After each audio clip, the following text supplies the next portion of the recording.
Right now, in almost every province, crews are working to put out wildfires that threaten communities, while smoke creates dystopian scenes far from the front lines. On Friday, I had a conversation with the forestry and climate change expert, Dr. Patrick James, in Toronto's High Park. We talked about what's fueling these fires and the future of Canadian forests. Dr. James, we've had wildfires before, especially in Western Canada, but these fires are hotter. The smoke is going higher into the atmosphere. Is this linked to climate change?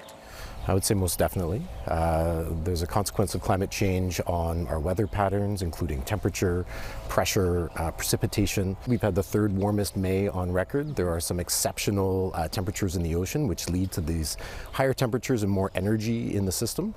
And in general, fires are the result of the interactions between fuels, ignitions, and weather.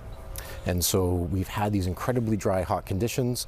The fuels are very dry, and then with sources of ignitions from things like thunderstorms, we get that confluence of factors that are resulting in these huge clusters of very damaging fires. It is a spring wildfire season, though, so is that rare to see this during the spring? I mean, I guess most of the provinces in Canada are on fire right now, right?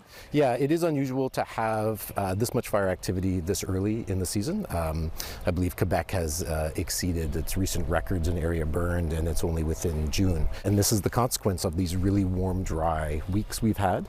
In the spring, before the vegetation has leafed out in the forest, there's just very dry conditions. Vegetation holds water. Vegetation on the landscape can temper the effects of a fire, but in the spring, before that happens, these fuels are dry and very, very susceptible to fire.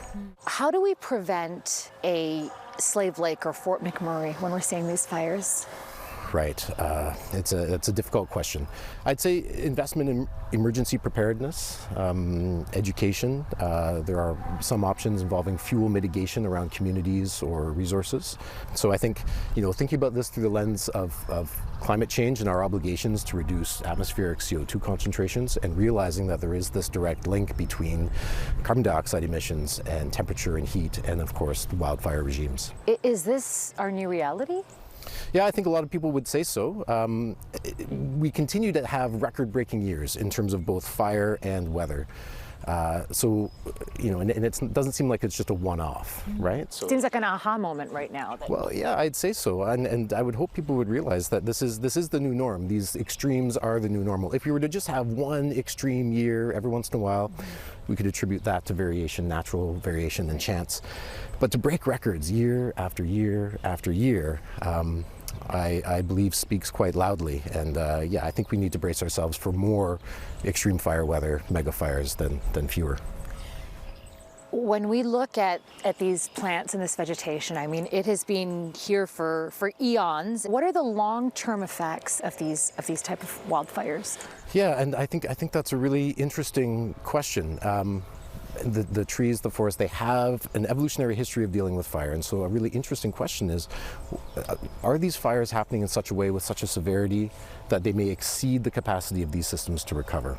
And so are we going to see expected regeneration trajectories? Are we going to see wildlife able to respond to these? And so, I mean, this is this link between climate change and disturbances, wildlife, forest regeneration, this sort of complexity that we try to address, and it's not a simple answer. All right, Dr. Patrick James, thanks so much for sharing your expertise with us. Thank you very much.